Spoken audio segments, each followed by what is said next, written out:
Hello friends. तो कल हम लोगों ने इसमें क्या देखा था?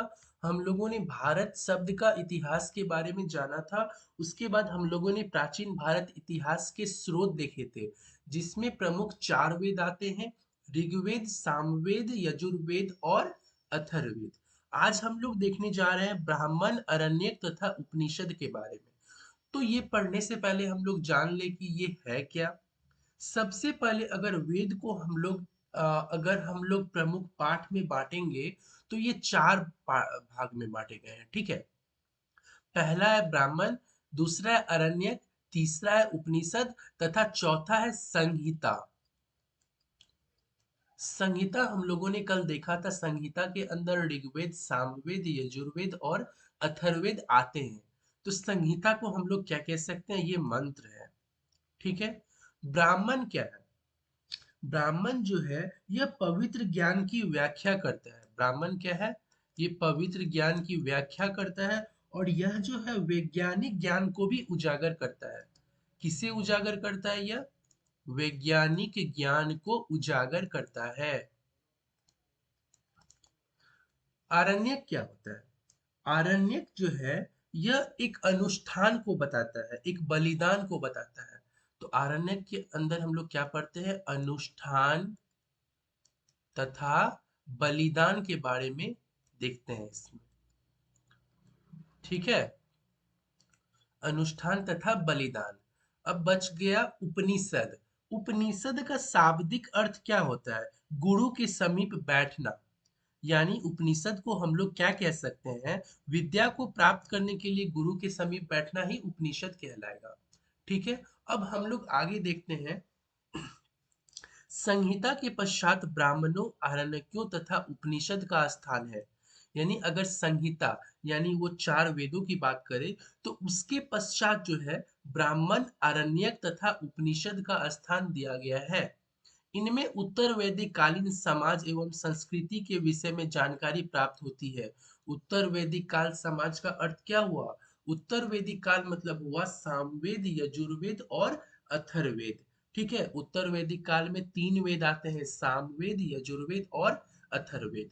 तो ये जो है उत्तर वैदिक कालीन समाज एवं संस्कृति के विषय में जानकारी प्राप्त होती है। ठीक है। ब्राह्मण ग्रंथ वैदिक संहिताओं की व्याख्या करने के लिए गद्य में लिखे गए हैं।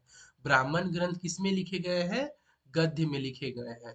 प्रत्येक संहिता के लिए अलग अलग ब्राह्मण ग्रंथ है, जिसे सारणी में दिया गया है। अलग अलग संहिता यानी कि प्रत्येक संहिता, पहला ऋग्वेद, यजुर्वेद, सामवेद तथा अथर्ववेद। तो प्रत्येक संहिता के लिए अलग अलग ब्राह्मण ग्रंथ है। जैसे कि ऋग्वेद के लिए ऐत्रेय व कौशिकी है, यजुर्वेद के लिए तैत्तिरीय व शतपथ है, सामवेद के लिए पंचविश है और अथर्ववेद के लिए गोपथ है। ठीक है। ये वेद है, ये उनके ब्राह्मण ग्रंथ है। जैसा कि हम लोगों ने यहाँ पे पढ़ा था, प्रत्येक संहिता के लिए, संहिता मतलब वही चार वेद होते हैं, तो प्रत्येक संहिता के लिए अलग अलग ब्राह्मण ग्रंथ है। तो हर संहिता के लिए अलग अलग ब्राह्मण ग्रंथ है। तो ये आप लोगों को याद रखना है। जो पिंक बॉक्स में है, वो आप लोगों के लिए मोस्ट इंपोर्टेंट है। ठीक है। अब हम लोग आगे देखते हैं।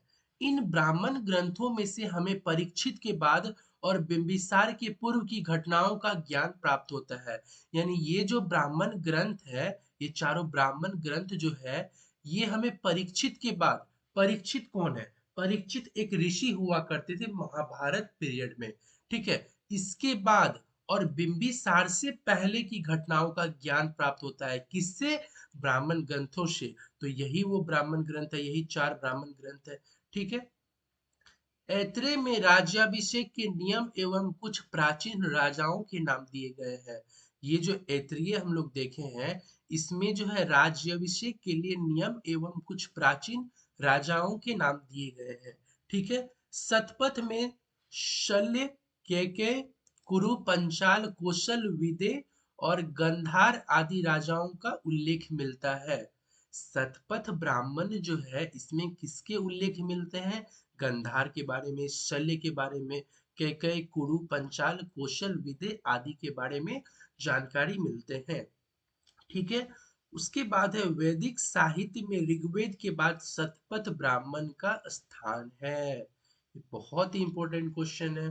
अगर क्वेश्चन आपसे ऐसे पूछा जाए जैसे कि ब्राह्मण ग्रंथों में सबसे प्राचीन ग्रंथ कौन है, तो आप मार्क करेंगे सतपथ। ब्राह्मण ग्रंथों में सबसे प्राचीन ग्रंथ कौन होते हैं, तो वो है सतपथ। ठीक है। आरण्यक में यज्ञ से जुड़े कर्म कांडों की दार्शनिक और प्रतीकात्मक अभिव्यक्ति है। आरण्यक में किसका जिक्र है, तो इसमें यज्ञ से जुड़े कर्म कांडों की दार्शनिक और प्रतीकात्मक अभिव्यक्ति है। ठीक है। उपनिषदों की संख्या कितनी है, 108। ये आप लोग याद कर ले, हर एग्जाम में ये क्वेश्चन आती है कि उपनिषदों की संख्या कितनी है, तो 108 है, जिनमें से 13 को मूलभूत उपनिषदों की श्रेणी में रखा गया है। टोटल 108 है, जिसमें मूलभूत श्रेणियों में 13 को रखा गया है। ठीक है। इसमें यज्ञ से जुड़े दार्शनिक विचार, शरीर, ब्रह्मांड, आत्मा तथा ब्रह्मा की व्याख्या दी गई है। ये जो उपनिषद है इसमें किसकी व्याख्या है, इसमें यज्ञ से जुड़े दार्शनिक विचार, शरीर, ब्राह्मण, आत्मा तथा ब्रह्म की व्याख्या की गई है। ठीक है। तो आगे हम लोग देखते हैं, स्त्री को सर्वाधिक गृही हुई स्थिति मैत्रेयनी, यानी स्त्री की सर्वाधिक गृही हुई स्थिति को क्या कहा गया है, मैत्रेयनी कहा गया है। संहिता से प्राप्त होती है। ये मैत्रेयनी कहाँ से प्राप्त होती है, संहिता से प्राप्त होती है, जिसमें जुआ और शराब की भांति स्त्री को पुरुष का तीसरा मुख्य दोष बताया गया है। पुरुष के 3 मुख्य दोष बताए गए हैं। पहला जुआ, दूसरा शराब, और तीसरा जो है स्त्री है। ठीक है। सतपथ ब्राह्मण में स्त्री को पुरुष की अर्धांगिनी कहा गया है। तो किस ब्राह्मण में स्त्री को पुरुष की अर्धांगिनी कहा गया है, तो सतपथ ब्राह्मण में। ठीक है। जवालोपनिषद में चारों आश्रमों के उल्लेख मिलते हैं। तो किस उपनिषद में 4 आश्रम के उल्लेख मिलते हैं, तो ये हो जाएगा जवालोपनिषद। किस उपनिषद में चारों आश्रमों का उल्लेख मिलते हैं, तो जवालोपनिषद हो जाएगा। ठीक है। स्मृति ग्रंथों में सबसे प्राचीन एवं प्रमाणिक मनुस्मृति मानी जाती है। ये भी बहुत इंपॉर्टेंट क्वेश्चन है कि स्मृति ग्रंथों में सबसे प्राचीन एवं प्रमाणिक किसे मानी जाती है, तो मनुस्मृति को मानी जाती है। यह शुंग काल का मानक ग्रंथ है। ये जो मनुस्मृति है किस काल का मानक ग्रंथ है, तो ये शुंग काल का मानक ग्रंथ है। किस काल का, शुंग काल का मानक ग्रंथ है। कौन, तो मनुस्मृति। ठीक है। नारद स्मृति गुप्त युग के विषय में जानकारी प्रदान करता है। नारद स्मृति किस चीज के बारे में जानकारी देता है, तो ये गुप्त युग के विषय के बारे में जानकारी देता है। ठीक है।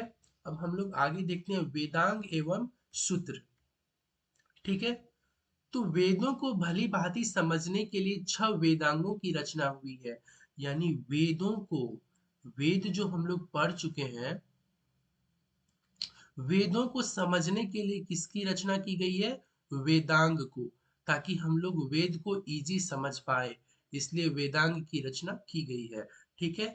6 वेदांग होते हैं। पहला है शिक्षा, दूसरा है कल्प, तीसरा है निरुक्त, चौथा है व्याकरण, फिर छंद, फिर ज्योतिष। तो शिक्षा का अर्थ क्या है, शुद्ध उच्चारण शास्त्र। कल्प का अर्थ क्या है, कर्मकांडीय विधि। निरुक्त का अर्थ क्या है, शब्दों की व्युत्पत्ति का शास्त्र, शब्दों की व्युत्पत्ति का शास्त्र। और उसके बाद व्याकरण है, फिर छंद और ज्योतिष है। यानी वेदों को समझने के लिए 6 प्रकार के वेदांग दिए गए हैं, और वे वेदांग है शिक्षा, कल्प, निरुक्त, व्याकरण, छंद और ज्योतिष। ठीक है। वैदिक साहित्य को अक्षुणन बनाए रखने के लिए सूत्र साहित्य का प्रणयन किया गया है। तो अक्षुणन मतलब क्या होता है, अक्षुणन का मतलब होता है समूचा, जिसे हम लोग खंड न कर सके। अक्षुणन का अर्थ है समुच्चय जिसे हम लोग खंड न कर सके, इसे हम लोग अखंडित कह सकते हैं। तो वैदिक साहित्य को समझने के लिए जो है इसमें सूत्र साहित्य का प्रणयन किया गया है। प्रणयन का अर्थ क्या होता है, पूरा करना। प्रणयन का अर्थ क्या होता है, पूरा करना। ठीक है। स्रोत, गृह तथा धर्म सूत्रों के अध्ययन से हमें यज्ञ विधि विधानों, कर्म कांडों तथा राजनीति विधि एवं व्यवहार से संबंधित महत्वपूर्ण बातें ज्ञात करते हैं। देखिए, स्रोत, गृह तथा धर्मसूत्र जो है, इसके अध्ययन से हमें यज्ञ विधि विधान, कर्मकांड तथा राजनीति और विधि एवं व्यवहार से संबंधित महत्वपूर्ण बातें ज्ञात करते हैं। ठीक है। प्रमुख सूत्रकारों में गौतम बोधायन, आपस्तंभ, वशिष्ठ आदि के नाम विशेष रूप से उल्लेखनीय है। अगर पूछा जाए सूत्रों में सबसे प्राचीन माना गया है किस सूत्र को, तो गौतम धर्म सूत्र को। सूत्रों में जो है सबसे प्राचीन धर्म सूत्र किसे माना गया है, तो गौतम धर्म सूत्र को। किस धर्म सूत्र को, गौतम धर्म सूत्र को। ठीक है। उसके बाद अब हम लोग आते हैं पुराण पे। ठीक है। पुराण, देखिए भारतीय ऐतिहासिक कथाओं का सबसे अच्छा क्रमबद्ध विवरण पुराणों में मिलता है। भारतीय ऐतिहासिक कथाओं का सबसे अच्छा क्रमबद्ध विवरण यानी जो सीक्वेंस में हमें मिलती है वो किस में मिलती है, पुराणों में मिलती है। ठीक है। इसके रचयिता लोमहर्ष अथवा इनके पुत्र उग्रश्रवा माने जाते हैं। तो पुराणों के रचयिता कौन है, पुराणों के रचयिता लोमहर्ष है और इसके पुत्र उग्रश्रवा है। ठीक है। इनकी संख्या 18 है। अभी हम लोगों ने देखा था उपनिषद की संख्या 108 है और पुराणों की संख्या कितनी है, 18 है। जिनमें से केवल 5 जो कि मत्स्य, वायु पुराण, विष्णु पुराण, ब्राह्मण पुराण एवं भागवत पुराण में ही राजाओं की वंशावली पाई जाती है। टोटल 18 पुराण है जिसमें से 5 पुराणों में जो है राजाओं की वंशावली पाई जाती है। वो 5 पुराण कौन से हैं मैं फिर से रिपीट कर देता हूँ। मत्स्य पुराण, वायु पुराण, विष्णु पुराण, ब्राह्मण पुराण तथा भागवत पुराण। ठीक है। अगर हम लोग देखें तो यहाँ पे पुराण और उससे संबंधित वंश के बारे में दिया गया है। जैसे कि विष्णु पुराण, विष्णु पुराण में मौर्य वंश के बारे में है। मत्स्य पुराण में आंध्र सातवाहन के बारे में है, सातवाहन याद रखना है। वायु पुराण में गुप्त वंश के बारे में है। विष्णु, मौर्य, मत्स्य पुराण सातवाहन, वायु पुराण गुप्त वंश। ठीक है। पुराणों में मत्स्य पुराण सबसे प्राचीन एवं प्रामाणिक है। देखिए मैं फिर से बोलना चाहूंगा, ये पिंक बॉक्स वाला आपके लिए बहुत ही इंपॉर्टेंट है। ठीक है। तो यहाँ पे अगर पूछा जाए पुराणों में सबसे प्राचीन एवं प्रामाणिक पुराण कौन सा है, तो मत्स्य पुराण सबसे प्राचीन पुराण है। ठीक है। अधिकतर पुराण सरल संस्कृत श्लोकों में लिखे गए हैं। पुराण जो है किस श्लोक में लिखे गए हैं, संस्कृत श्लोक में लिखे गए हैं। स्त्रियां तथा शूद्र जिन्हें वेद पढ़ने की अनुमति नहीं थी वे भी पुराण सुन सकते थे। यानी जो वेद पढ़ने की अनुमति जिसे नहीं दिया गया था, ठीक है, वो कौन थे, स्त्री और शूद्र, लेकिन वे जो है पुराण को सुन सकते थे। पुराणों का पाठ पुजारी मंदिरों में किया करते थे। पुराणों का पाठ कौन करते थे, पुजारी करते थे। कहाँ पे, मंदिरों में। ठीक है। सामाजिक एवं सांस्कृतिक दृष्टि से अग्नि पुराण का काफी महत्व है। अग्नि पुराण का काफी महत्व है जिसमें राजतंत्र के साथ साथ कृषि संबंधी विवरण भी दिया गया है। तो पहला हम लोगों ने इम्पोर्टेंट पुराण कौन सा देखा, मत्स्य पुराण को देखा। अगर देखा जाए तो अग्नि पुराण का भी काफी महत्व है। तो अग्नि पुराण में किस चीज का जिक्र है, तो इसमें राजतंत्र के साथ साथ कृषि संबंधी विवरण दिए गए हैं। ठीक है। अब हम लोग जो है बौद्ध, जैन एवं अन्य साहित्य के बारे में देखते हैं। ठीक है। तो सबसे पहले इसमें बात करें, जातक में प्रमुख की पूर्व जन्म की कहानी वर्णित है। जातक ग्रंथ है जिसमें किसकी कहानी वर्णित है, बुद्ध की पूर्व जन्म की, यानी बुद्ध की जन्म से पहले वाली स्थिति की इसमें वर्णन है। किसमें, जातक में। तो अगर क्वेश्चन पूछा जाए तो बुद्ध की पूर्व जन्म की कहानी किस ग्रंथ में वर्णित है, तो ये हो जाएगा जातक। ठीक है। उसके बाद है हीनयान का प्रमुख ग्रंथ कथावस्तु है। देखिए अगर ऐसा क्वेश्चन है हीनयान का प्रमुख ग्रंथ जो है कौन है, कथावस्तु, तो सबसे पहले आपके माइंड में आया होगा ये हीनयान है क्या। देखिए एक बार क्या हुआ था कि बौद्ध धर्म जो है दो भागों में अलग अलग बट गए थे, एक हीनयान एक महायान। आइए आपको हम इसका डिफरेंस बताते हैं, हीनयान क्या होता है और महायान क्या होता है। ठीक है। देखिए बौद्ध धर्म सबसे पहले दो भागों में विभक्त हो गए थे, एक हीनयान थी और एक महायान। ठीक है। वो मेरी तबीयत थोड़ी सही नहीं है इसलिए थोड़ा प्रॉब्लम हो रहा होगा। ठीक है। फिर भी मैं कोशिश करूंगा कि आप लोगों को प्रॉब्लम ना हो। ठीक है, सबसे पहले जो है बौद्ध धर्म दो भागों में विभक्त हुए थे, हीनयान तथा महायान। तो हीनयान क्या होता है? हीनयान जो है सबसे प्राचीन शाखा था बौद्ध का। ये जो है मूल तथा प्राचीन शाखा थे। और महायान जो है यह बौद्ध धर्म की नवीन शाखा थी। कैसी शाखा थी? नवीन। हीनयान जो है बौद्ध धर्म की प्राचीन और महायान बौद्ध धर्म की नवीन शाखा थी। अगर दूसरा डिफरेंस के बारे में देखें तो हम लोग ये कह सकते हैं कि बुद्ध केवल महापुरुष माने जाते थे। इसमें जो थे हीनयान में बुद्ध कौन महाजान माने जाते थे? महापुरुष। महापुरुष वर्ग के जो लोग थे वही जो है इसमें माने जाते थे बुद्ध। लेकिन अगर महायान में बात करें तो इसमें ईश्वरीय अवतार प्रदान किया गया था। ईश्वरीय अवतार समझकर इसमें जो है मूर्ति पूजा शुरू हो गई थी। ठीक है। और ये हीनयान जो है इसमें मुख्यतः इसका जो ग्रंथ होते थे वो पाली भाषा में लिखे गए थे। और महायान में पाली भाषा के जगह जो है इसमें संस्कृत भाषा में लिखे गए थे इसके ग्रंथ। तो हम लोगों ने बेसिकली 3 पॉइंट को देखा। ठीक है। पहला क्या था? हीनयान जो है मूल तथा प्राचीन शाखा है और महायान जो है नवीन शाखा है। महापुरुष इसमें जो है केवल महापुरुष माने जाते थे बुद्ध। बुद्ध जो है केवल महापुरुष माने जाते थे। ठीक है, इसमें जो है ईश्वरीय अवतार समझकर मूर्ति पूजा शुरू हो गया था बुद्ध का। ठीक है। और हीनयान में जो ग्रंथ है इसके प्रमुख पाली भाषा में लिखे गए हैं और महायान के जो ग्रंथ है वह संस्कृत भाषा में लिखे गए हैं। तो ये 3 डिफरेंस है हीनयान और महायान के बारे में। अगर हम लोग जब बुद्ध के बारे में पढ़ेंगे तो वहां पे फिर से इसकी चर्चा की जाएगी। अभी मैंने शॉर्ट में बता दिया ताकि आप लोगों को समझने में दिक्कत ना हो और याद करने में परेशानी ना हो। ठीक है। तो अभी हम लोगों ने क्या देखा? हीनयान का प्रमुख ग्रंथ कथावस्तु है। हीनयान क्या था? ये प्राचीन शाखा था। ठीक है। तो इसका प्रमुख ग्रंथ जो है कथावस्तु। तो कथावस्तु किस भाषा में होगा? आप लोग बताइए। मैंने अभी तुरंत बताया कि जो हीनयान जो है पाली भाषा में लिखा गया था। हीनयान के ग्रंथ जो है पाली भाषा में लिखे गए थे। तो कथावस्तु भी पाली भाषा में होगा। ठीक है। जिसमें महात्मा बुद्ध का जीवन चरित अनेक कथानकों के साथ वर्णित है। इसमें जो है बुद्ध का जीवन चरित अनेक कथानकों के साथ वर्णित है। ठीक है। जैन साहित्य को आगम कहा जाता है। तो जैन साहित्य को क्या कहा जाता है?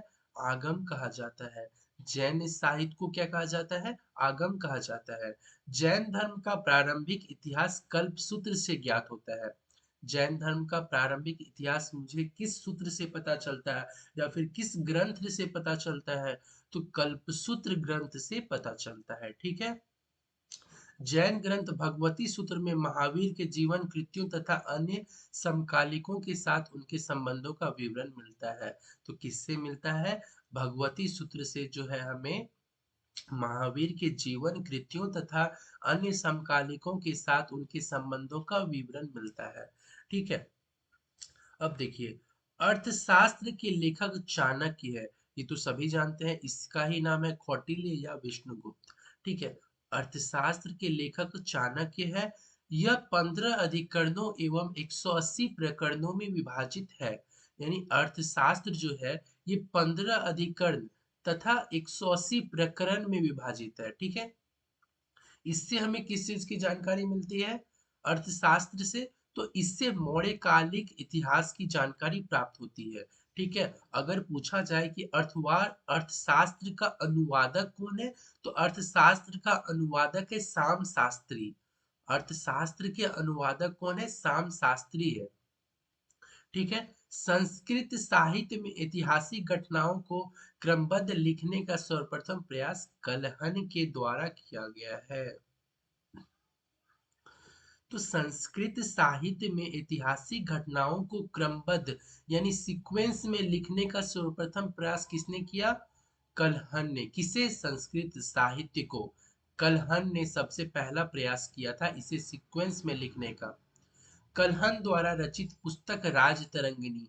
तो राजतरंगिणी पुस्तक बहुत ही इंपॉर्टेंट है। तो पूछा जाएगा राजतरंगिणी किसके द्वारा लिखा गया है, तो ये कल्हन के द्वारा लिखा गया है। ठीक है। राजतरंगिणी अर्थात राजाओं की नदी। ठीक है। इस ग्रंथ में 8 सर्ग है।